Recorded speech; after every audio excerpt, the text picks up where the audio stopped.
Imagine a boy growing up in a small village in Japan, surrounded by the quiet rhythms of rural life, yet utterly captivated by the hum and motion of machines. That boy was Soichiro Honda, born on November 17, 1906, in Komio Village, Shizuoka Prefecture. His father was a blacksmith and ran a small bicycle repair shop, and from an early age, Honda learned the value of hard work, the patience of craftsmanship, and the thrill of making something run smoothly with his own hands. Mechanics fascinated him, not as abstract theory, but as a living, breathing puzzle of gears, pistons, and belts that could transform raw energy into motion. At the age of 15, Honda left school to pursue this fascination, moving to Tokyo to apprentice at a repair garage.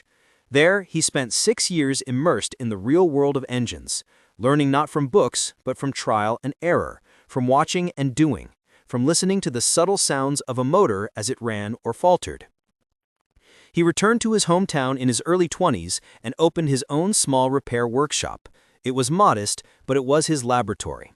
Here, Honda honed his technical skills, learning not only how to repair engines, but how to think about their design, their performance, and the potential for improvement.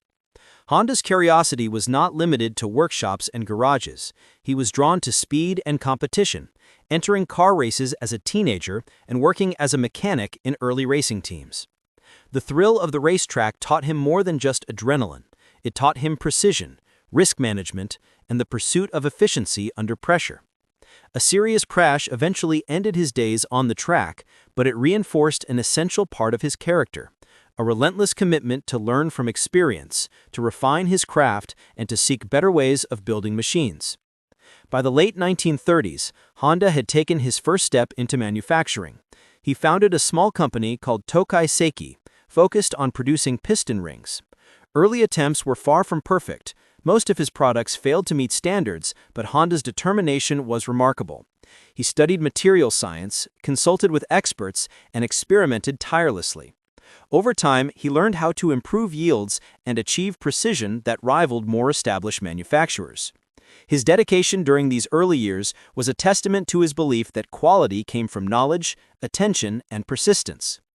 The Second World War brought destruction to Honda's life and business.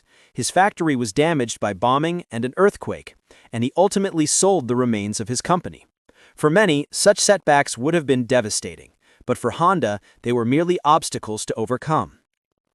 After the war, Japan was in ruins, cities destroyed, resources scarce, people struggling to move and rebuild their lives. Honda saw opportunity in these hardships. Mobility was essential, and he had the skill and the drive to provide it. In 1946, Honda founded the Honda Technical Research Institute, beginning his foray into motorized vehicles. 2 years later, he incorporated Honda Motor Company. The company's first products were small motorized bicycles, simple machines designed to be affordable, practical, and reliable. These early vehicles were not just tools, they were symbols of recovery, freedom, and innovation. Honda approached every detail personally, making sure that even his first products demonstrated quality and efficiency and that they could inspire confidence in a market that had seen little stability for years. As the 1950s and 1960s progressed, Honda expanded beyond Japan. The company entered the American market in the late 1950s and soon began producing automobiles. Honda's early cars were small, practical vehicles, but his company did not stop there.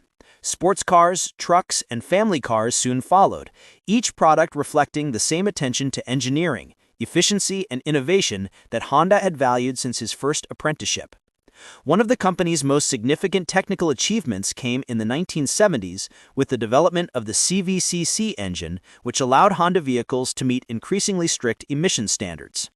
This success was the result not only of technical skill, but of a culture that valued experimentation, learning, and careful attention to detail at every stage of design and production. Honda's approach to leadership was as distinctive as his engineering. He walked the factory floor, spoke directly to workers, inspected production personally, and encouraged input from every employee. He believed that innovation did not come from hierarchy alone, but from hands-on engagement, observation, and collaboration.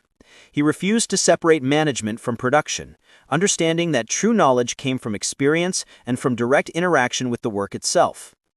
Even after retiring as company president in 1973, Honda remained involved in advisory roles, continuing to guide innovation, safety initiatives, and environmental improvements. Beyond the factory and the boardroom, Honda was a man of curiosity and adventure. He loved flying, skiing, and hot air ballooning, never content to remain static or satisfied. These passions mirrored his approach to business and engineering, a constant search for new challenges, new perspectives, and new horizons.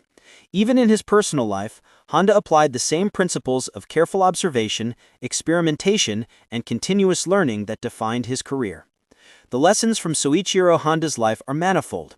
He demonstrates that beginnings do not determine destiny, that curiosity, persistence, and willingness to learn from failure can transform modest origins into global impact. He shows that leadership is not about control, but about engagement, that technical mastery and human insight together produce remarkable results. Honda also illustrates the power of vision. By recognizing needs in a recovering society, by thinking ahead to global markets, and by never compromising on quality, he built a company that would become one of the most respected names in the world. Soichiro Honda passed away in 1991, leaving behind not only a company, but a philosophy: that machines, when crafted with care and vision, can empower people, connect communities, and inspire progress. Every Honda motorcycle, every Honda car, every piece of engineering that bears his name carries the imprint of a boy in a small village, a young mechanic in Tokyo, and a man whose vision was always ahead of his time.